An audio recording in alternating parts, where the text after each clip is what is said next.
Liverpool know deals with people in Liverpool. Dr. Sylvia decided to launch a new project which is going to include more women who can not only come to Liverpool, but who can take the vision, who are visionaries, who can take the vision wherever they are and make a difference in their community. She's done a lot of changes in Liverpool. She's impacted a lot of lives. Many people can testify with me. She's here today. I don't want to say much about her, but she's going to be speaking for herself, and then you can ask her whatever question you want to at the end of this session. Thank you.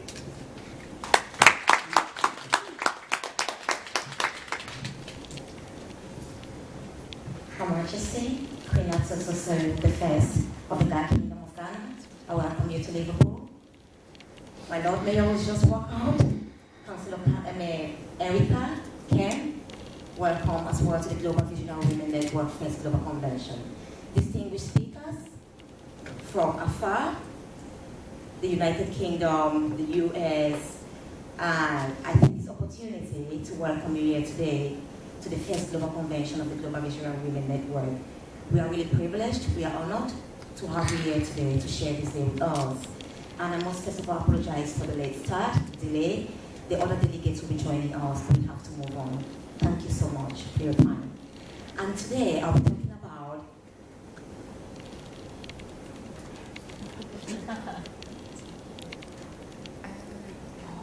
sorry. I need to have my slides. I'll be talking about the Voice of Nations Transformational Empowerment Model.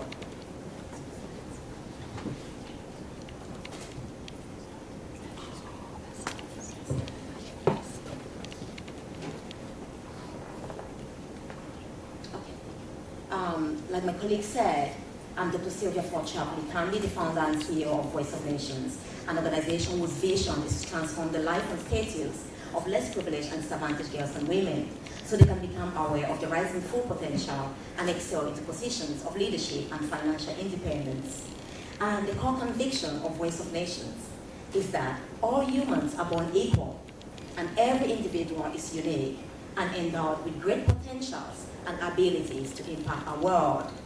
We strongly believe that knowledge is power, and people are less privileged or disadvantaged due to lack of knowledge. And today I'll be sharing with you the transformational model that we have that has been able to impact and transform numerous lives. Some of the most disadvantaged, alcoholic, addicted, suicidal, to make them to start believing in themselves again and take on opportunities that they never believed they could ever do in a lifetime. I'll be sharing what we've done, and we're actually grateful and privileged to be honored with the Behavior Change Award by the Social Enterprise Network for 2013. And why did we choose women? So many people ask about that. Not because, any discrimination or that. I mean, we all know, like the Lord Mayor said, women are less privileged than men. And statistics show, actually, that despite this, 9 out of 10 lone parents in the UK are headed by women, lone parent homes. But these women are disadvantaged. And what would they pass on to their children if they are disadvantaged? So we thought that, transforming the core of families who are women will go a long way to impact children, and then families, a generation, and of course, nations and the world at large. And I'll just go ahead then. What is our model? We look at, because it's not like, what is empowerment to start with? It's simply enabling people to access the power, authority, and influence within them, and use that power, authority, and influence when they deal with other people, societies, and institutions. So for us to empower people to actually, fulfill their maximum potential, to be able to tap the untapped potential within them, we had to look at 5 different parts, which first of all, like I said, our core belief is that people are disadvantaged due to lack of knowledge. It's actually about education, empowerment, because we as an organization strongly believe that knowledge is power. You rather teach someone how to fish than giving them fish all their lives. So we thought, if we do this, we'll enable so many people, and they won't need us anymore, because they can see their own worth. They can be able to tap within them, and get the resources from within them, so they don't need us and go on and become leaders and impact others. And the next thing, it's not enough to have knowledge. It's true, knowledge is power, but it's only power when applied. You can have knowledge, and if you don't apply it, it makes no difference. So we thought, people have knowledge, but if you're not confident, or you're not even aware of the potentials of what you've got within you, it's not going to make any difference. So we have to go there now to create awareness and confidence, being aware and not being confident enough to step out from your comfort zone and going out there and impacting lives will not make any difference as well. So we work around that on confidence and empowerment. And the next thing, there's this saying that people always say, it's not what you know that matters, it's who you know. I always say, get the knowledge first, and then you go and meet people, because opportunity needs preparation. Yeah. If the opportunity comes and you're not prepared, it is just no good. You're not going to be able to make use of that opportunity. So we have the part of integration, community cohesion, and then the next thing, you have the knowledge now, you're confident, you're aware of your strengths, you go out there, meet more people who can take you up there. But then we need to be healthy, we need to take care of our health and well-being, because if it's not okay, then we can't do anything. That's the next part we look at. And eventually, you get into employment, self-employment, which is the economic empowerment. So you can become independent. I mean, women can become independent because most of them are disadvantaged and be able to help their families, or maybe children, families, and then eventually the world. And the final part, once now, because they've got knowledge, maybe high skilled profession, then they can go out and lead. They can become leaders, or also having an in-depth knowledge of what their strengths, their greatest potentials, their uniqueness is. They can go out there and lead and impact the world, because we strongly believe that every single person is a leader. If we are unique, then we are leaders.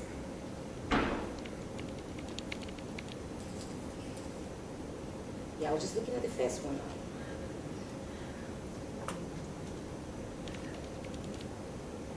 Okay, and those are some of the things we do, in terms of knowledge. We don't say everybody goes to school. That was just a recent group of, some students we had. We held on social care classes, level 2 and level 3, and that was the graduation in the Marriott Hotel in Liverpool. But we do all the stuff, to get people, get into employment, get knowledge, get empowerment. But what we say, everyone does not need to go to school and have maybe a master's degree, become a lawyer. It's really having an in-depth knowledge of what are you good at, what are your strengths, what are your weaknesses. And we want people to focus a lot on their strengths because it's more relevant. We say at Voice of Nations, it's not by chance. You're giving some certain strengths and not others. Or when you're weak at something, but there are some weaknesses we try. We always tell them there are weaknesses that will inhibit you from becoming who you truly are. For example, maybe you're a great leader, but if you're negative or maybe arrogance and stuff like that, it's going to limit you. So we have to work on those sort of weaknesses. But then we enable people to focus on their strengths, maximizing so they can become the leader in that field. And then after that, what do? Once they are done, looking at the confidence and awareness, we do a series of, we are really known for our intensive empowerment program. We start from the depth because we believe that real and permanent transformation comes from within, not from the external. Some people say, with what is going on, the current economic climate, if you have a job, then you will find it will be about your confidence. Those are external and superficial things. Because the truth is, if that is where we dwell, our strength, our confidence, if it's work on that employment, once it's gone, we're going to fall back. So our model is to empower people from within, is to transform lives from within, to be able to tap within them. And the first thing to become aware, as human, we are made of a body, a soul, and a spirit. We look at that now, where the body, definitely the external, and how do we communicate with that through our 5 senses? That's how we relate with the external world. My sight, I'm talking, I'm hearing, my senses. So definitely, we work on that. What do you hear? Actually, you will transform, the things you hear.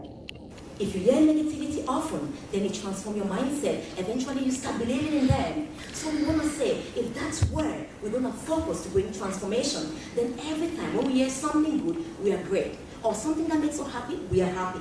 Then when it's something that makes us sad, we fall down. That's not what we want at Voice of Nations. So we go now to the mind or the psyche. I've just put it, that's where the mind consists of the soul, the mind, and the emotions and will, which is so key. What we see at Voice of Nations, I've got the body. The body is actually in contact, with the physical air. I'm talking to you. I've got the mind, but it's, embedded within me.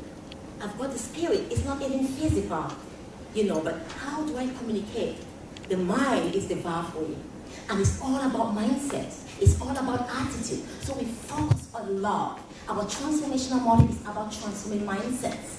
It's about the mindset. The difference between leaders and followers, it's all about the mindset. It's all about the attitude of leaders and followers. So what we do, we focus a lot on building an empowered, mind, transform from that of a follower to that of a leader. And then the next thing we do, spiritual. Then obviously we work, like I said, from inside out. Because if you actually work from inside out, you're stable spiritually, then everything is going to fall in place. And this is what I'll just show. We put there, that's temporal transformation. At Voice of Nations, we say no to temporal transformation, which is actually, I'll just put at the bottom. If you see sight, our senses, what we connect with the world. Temporally, if I hear something, if it's good, then I feel good, or what I see, if it's really like, not good enough, then you think, oh, maybe you get, fearful and stuff like that, your current situations, where you are, we don't want to focus on that. And then what actually happens? If we focus on that, maybe everything that comes from within me, from external, it affects me, it gets to my mind, maybe it's fear, then I get afraid. Then maybe it's whatever, failure today, I did not succeed in my exams, I did not succeed in life, lost a business contract, then it goes there. Of course, and I think I'm a failure. Or maybe it's anxiety. I'm panicking for something, something happens to me. And then if I take that and conceive it and believe it, then it affects me. What about rejection? Maybe someone rejected me. Today someone told me I was the best person in the world, loved me, and tomorrow I was the worst and rejected me. It's going to impact and affect me if that is how I want to be transformed based on what people tell me from the external. And what about that? Maybe it's happiness today. Everything is going fantastic, I'm happy. Then I feel happy. But this is only temporal. And we don't believe in such changes at Voice of Nations. What do we do then? If it's sadness, it's the same thing. It just goes on. But what happens if it's all that riches, put them poor? Then the barrier, if you look at what I've done there, I have like a bridge, it's porous from the body. So that's kind of similar. You actually let your body be in control. Your mind conceives from the body. Whereas between the spirit and the mind, you have like a barrier where you're finally you're kind of shut off from the reality. You're not connecting with your inner being. You're not connecting with your true potential. The true inner peace, love, joy. These things are not physical.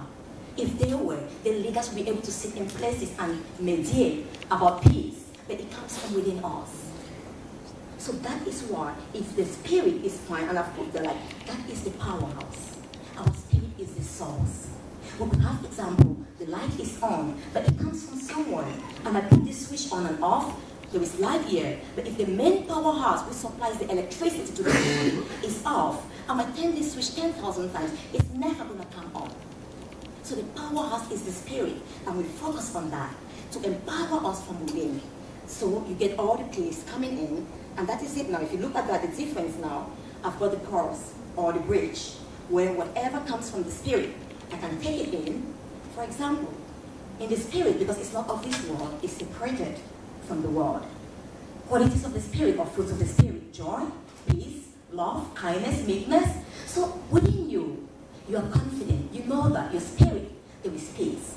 No matter what happens, no matter, I might lose a job today, I might lose a good business deal today, I might fail today, but I know deep down within me, I've got the potential to reinvent. I've got the potential to succeed again. And that's what we focus on. For being able, to tap the greatness, that true inner potential, the peace, joy, love, happiness that comes from within us, and use that and transform everything around us. So we are not actually transformed by the things we see. And this is what at Voice of Nations we call an unshakable faith. And how do we live with the spirit? Because we don't see, we don't feel it. But faith, hope, praise, meditation sometimes, you access the inner spirit. And then you can be able to say this. And I love always saying that the beliefs is so called. Our beliefs transform us. But the belief is not something that's physical. It comes from right deep within us. And we say your beliefs become your values. Something you believe so much in, you value that. Your values eventually become your thoughts. And that is in the mindset. All of these things, we don't see them yet, but it's happening within me. What I'm thinking, nobody knows, except I speak it out. When you think often as a man thinks, so he becomes. When I think often over something again and again and again, maybe I'm successful, I'm a great person, and all of that, then you start thinking, and it becomes your words. Then people can see that it is actually having now life, and the power of the tongue, words are life or death. What we say has the authority or the power to bring life to our body or to kill ourselves. So we empower from within in a way that once you believe now in who you are, but how can you believe in who you are when you don't know yourself? Belief is simply to be able to believe in someone, you need to know that person and be able to trust that person. And that's why the self-awareness is so important. To become aware of who you truly are, to know yourself very well, so you can trust yourself and know no matter what happens, it's going to be all right. And that's what we do at Voice of Nations. And just look in there, your thoughts become your words. And then eventually when we do something over and over, scientific evidence has shown that after 21 days, it becomes a habit. And then obviously, the destiny is going to be determined by the habits, you know.